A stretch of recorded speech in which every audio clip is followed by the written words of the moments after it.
Hey guys, it's Kevin again, and this is going to be my review for Justified Season 5, Episode 10, Wait. And oh my god, guys, this episode was amazing.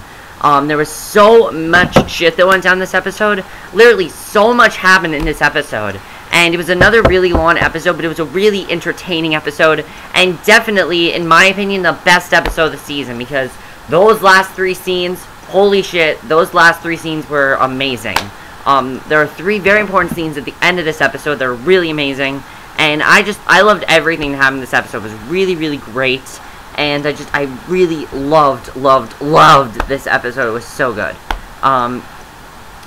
Let's just get to this amazing episode, though, because in my opinion, it was an amazing episode. I absolutely loved it, and let's just get to it. So we first see Kendall, and Kendall is taking Chelsea outside, tells the dog to hurry up. She takes off after a cat and is struck by a speeding truck, and that then races off. So the dog Chelsea that we've been seeing all this time, that dog is now dead. So Dewey talks on the phone and unloaded the Pinto while he talks big. The Pinto heads down the road because he didn't have the brakes on. He chases it down the hill and then grabs up heroin that fell out of it. He tells the person on the phone it's going to be golden times for Dewey Crowe. So Wendy chews Daryl out because Kendall took the Chevette and ran off. And Danny staggers in and tells Daryl they have a serious situation. Raylan and a cop find the tow truck that Dewey abandoned. He tells Raylan that some camper saw an idiot chasing the car down the hill. And Raylan asks what the idiot is going to do with a carload of Mexican brown. So then what ends up happening is we basically find out, we see that Danny and Daryl put some money in a briefcase, and this is a very important scene here. They put some money in a briefcase. They're hoping Dewey won't count, and they've even borrowed money from their whores, basically, as they call them. Kendall is still missing at this point. We don't know where Kendall is. Once again, Kendall's missing. Like, this guy, he keeps missing. So Kendall's still missing. They don't know where he is. Wendy's texting him. Raylan comes in and tells them it looks like business is down. He asks where Dewey is and compliments a briefcase and asks what's in it. Daryl says they are used condoms. Kind of funny line from Daryl there. And they wash them out for reuse since they're a green whorehouse. And Daryl refuses to show it to him, and Raylan smacks him in the head with a briefcase, pops it open, and then he sees the cash. And they're very worried about what's going to happen when Raylan sees his cash. Raylan says, "I'm not taking you to jail for this. I'm not going to arrest you." He says, "I'm not going to arrest you. What I am going to do is I'm going to confiscate it from you until you can prove where it came from." And he asks again about Dewey, and they insist he's not there. He tells them he's going to look around and sees two of the hookers packing. He asks if they're going to meet Dewey, and they say they haven't seen him. They tell Raylan that Dewey is fair and doesn't hit them. You know, that's why they like Dewey. He then opens the briefcase, offers them some of the money if they offer some info. The girls share a look and then hand him a cell phone and tell him that Dewey's number's on speed dial. He hands them a stack of cash and he takes the phone, and they are upset when they see it was mostly newsprint. So Raylan tells Dewey that he's about to get handed a ringer from the Crowes, and that's not the money he was expecting. He tells Dewey that he is his only friend in the world. Dewey tells him that his dream won't die so easily. He cracks his phone, throws it out the window. That scene was actually kind of funny. And Raylan then gives the hookers the briefcase of money and gives them back their phone too. So then Allison comes home. She hears a noise. She panics a little, and then we find out that Kendall is with Allison. That's where she is. He decided he wanted to be with Allison because he says he had to get out of Harlan County because he just couldn't really do it anymore. So she's fixing him up some food. He tells her he can smell pot in her house and asks if she has more. She asks how he got there, and he tells her he drove. He says Danny's going to have his ass because of Chelsea. And he asks Allison to run off with him and says he can tend the bar. She tells him he belongs with his kin, and there's a knock at the door, and it's Wendy. He's furious that she called his mom, and Wendy asks if he got lost, and Allison tells him to go with her. So then we get a very funny scene between Dewey and Dicky. Very funny, I mean, because they're both morons, you know. So it's very funny to see this scene. Dewey comes to see Dicky at the jail. They laugh at each other. Dicky laughs because he used the name Parker Stevenson. They giggle like morons, and Dewey tells him even in the chair he's a sight for sore eyes, and he asks Dewey how he can help. So I wasn't expecting to ever see Dicky again, but Dicky is just as stupid as Dewey. You know, both of these characters are two of the dumbest people on this show. They're both extremely stupid, but they're both really funny as well, and they got some great comic relief. So Raylan actually goes to visit Dicky at the jail, and Dicky asks what has become of them. And Raylan says that they ended up what they deserve, and Raylan reminds him he stunned him up and beat him and tried to murder a young girl. And Dicky says he can admit he's made mistakes, and Raylan asks where Dewey is. Dicky says to slow his roll because he's about to betray his best friend. And Dicky asks what he has the information for, and Raylan tells him jack and shit. And Dicky pushes back and says he knows where Dewey will be in 45 minutes. Raylan asks what he wants, and Dicky says he wants a transfer to a long-term hospital care. And Raylan asks if he wants to go by helicopter, and Dicky laughs and says he needs to arrange some rehab for his leg that Raylan destroyed. Dicky is now in a wheelchair, in case you guys didn't know.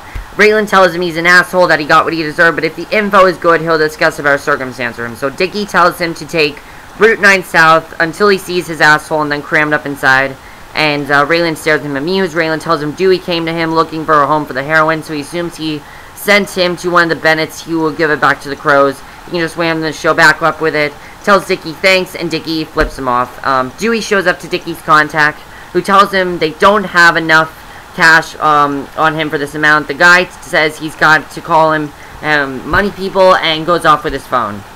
So he gets a call from Cyrus, and while Danny screams for his dog, Daryl tells him to chill out, and Chelsea is off taking it from a big black Mastiff.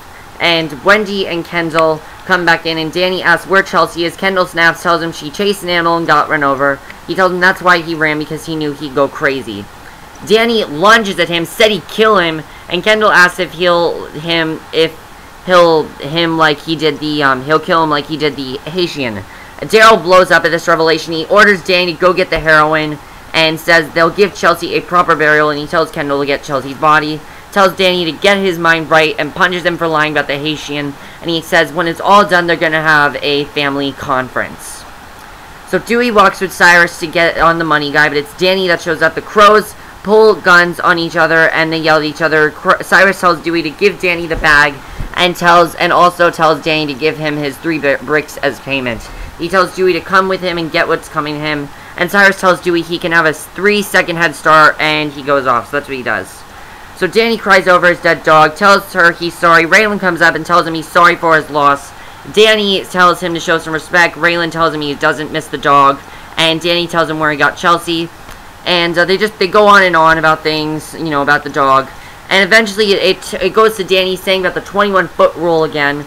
And Raylan asks how good a shot he is, and Danny drops his gun, charges Raylan with his knife, but then falls headfirst into Chelsea's grave, stabs himself in the neck, and Raylan tells him he would have warned him, but he didn't see it either. And Danny bleeds out while he watches. So I'm assuming Danny's dead now, which is gonna be interesting to see. I think Danny's dead. I don't know, but it looks like Danny's dead. So then Raylan, we then get a scene from Raylan and Art, and Raylan tells Art about the drugs, and Art says Raylan is deep in the shit again. The boss says he'll take care of it and not to worry about it. And then we get the most shocking scene of this episode between Wendy and Daryl and Kendall. I did not know what was going to happen here. I didn't know what was going to happen, but Wendy tells Daryl he must see that they need to leave because there's nothing left for them there. She keeps telling him, we have to leave. We're going to get the money, then we're going to leave. And she tells him they're ready to leave at this point. Daryl says Danny isn't even cold and she wants to run. He wants to know why she's not crying, and asks if she doesn't give a shit. She tells him if she didn't care, she would have been long gone. She tells him the one good thing about their dad was that he knew when to call it quits. And he says it's his job now to keep the family together. And Wendy tells him that he's not worthy to stand in their father's shadow. He tells him she's so ashamed of her son, she won't even acknowledge him. She slaps Kendall, punches her, and he punches her in the stomach. Actually, no, she slaps Daryl, he punches her in the stomach, she busts him in the head with a bottle, they brawl, beats her down to the ground, calls her a bitch. He leaves her there and then goes to find Kendall, and we get the biggest scene here. Basically, he goes up to Kendall, and we don't really know what's going to happen to Kendall, but he asks Kendall, one thing, if he's a Crow or not, where his allegiance stands, and he tells Kendall says that he is a Crow, and he tells Kendall that he loves him, and he pulls out a knife, and he offers him a blood bond, cuts the boy's hands, slaps their hands together, and he says, starting now, there's a clean slate between them. He promises no more secrets between them, and tells Kendall he's a man now, and men have to take care of business. So that was an amazing scene. I love the way that scene was done. I love the way they ended the episode that way, because it was really shocking. and I really love where this storyline is going. It was very well done. I really enjoyed it a lot. Let's go now to Boyd. Boyd's storyline was pretty much that he went to visit Ava again in the jail cell. You know, Boyd asked her if she has any idea what he's done for her, and she says she does. He says if he knew, she knew, she wouldn't be having this conversation. She tells him she loves him and always will. Hangs up the phone and walks away, and he ends up screaming her name. And then what ends up happening is, you know, we got a scene with Daryl comes in, tells him they have a situation. Boyd blows up and then gets a call, and it was from Dewey about the money. There wasn't too much with that, you know. This is more about what I really like about this Boyd storyline was Boyd actually got to talk to Albert, the man who hurt Ava, the man who got Ava into this whole mess and supposedly tried to rape her. You know, that crazy guy that got them into this whole mess. Eventually, though, you know, also happened, though, before that, is that Wynn gets a call, and Picker tells him that Boyd is a problem since they're having to wait longer. He tells Wynn he's a liability. Wynn reminds him that Boyd is their local I can't pronounce that word. Oh my god. Distributization outlet, and Picker says he doesn't get the fascination, as he just likes Boyd's hair.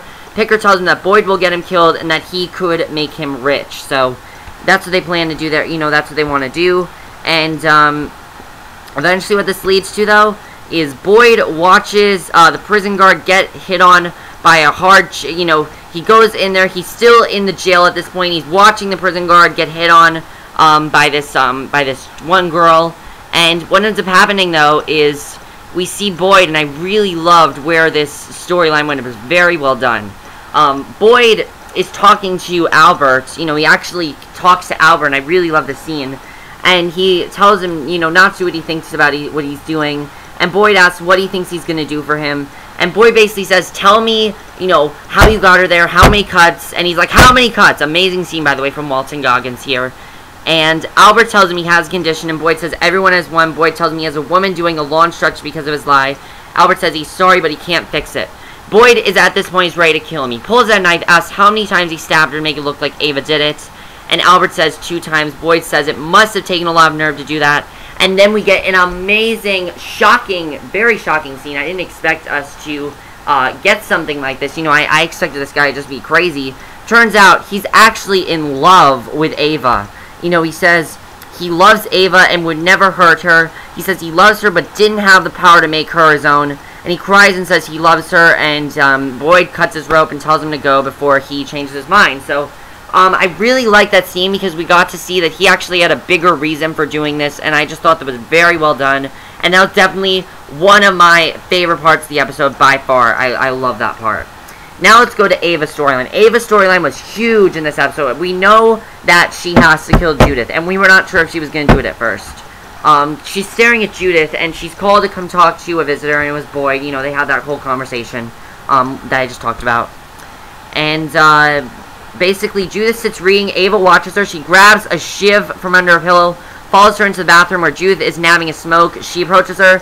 Judith tells her she likes her hair shorter, and she tells her it wasn't her choice, and she says that Penny told her what happened, and she asks Ava if she dumped Boyd, and Judith tells her good for her. You know, Ava got rid of Boyd, like Judith told her to do. And she tells her that she can only count on the Holy Mother, her sisters, and herself. She gives Ava her cigarette and heads to the toilet. Ava pulls out the shiv. Penny comes in, says the hacks are coming to check dorms. She tells Ava to come with her now. And Ava takes a puff off the smoke and walks out reluctantly. So then what happens is, what happened was, with Ava is that Penny and her walking into the yard. Penny asks her what's up. She says she saw the shiv but won't tell because she wants Judith dead. And she offers Ava a better weapon and asks if Rowena put her up to it. She says Rowena is doing it for her. And she says that Judith forced her to sleep with guards and they got her pregnant. And then Judith made her abort the babies. That was a really amazing scene. You know, I really like seeing that we found out that Judith actually made Penny have an abortion. You know, that was really a big thing that I never expected us to see. But I really enjoyed that plot. I definitely love that. And then we get you know, as I said, the final 3 scenes of this are amazing. The first final scene was the Judith and Ava one. Then we had the Boyd one with Albert. And then we ended it with the Wendy and Daryl one. But with Ava, eventually what happens is Judith is sitting in the chapel when Ava comes in. Judith tells her she prays 1 hour each week without distraction. She tells Ava she knows why she's there and she thought it would be Penny. And Ava says she doesn't like Rowena's game because she keeps changing the rules and adding one more hurdle. And Ava asks Judith if there's a workaround. Judith attacks her, and Ava goes down, but then throws the woman off her. And she was actually not going to kill Judith, but Judith attacked her. So Judith beats her down with a chair. Ava screams at her. I actually thought they were going to kill Ava here, possibly, but I was wrong. And she ends up killing Judith. So Ava killed Judith, and that's where it ended, was that Ava killed Judith. So overall, this episode was just amazing. I loved everything about this episode tonight. It was really just a perfect episode. Really amazing. Loved everything in it. Let me know what you guys thought about this episode. What's going to happen with Kendall and Daryl? Do you like their new bond? I definitely love their new bond as father and son. I think it's one of the best parts. The Boyd storyline was great too. What do you think of the whole Albert thing? And also, what's going to happen with Ava now? That's it for my review. I hope you enjoyed, and I'll see you guys in my next video. Okay, bye.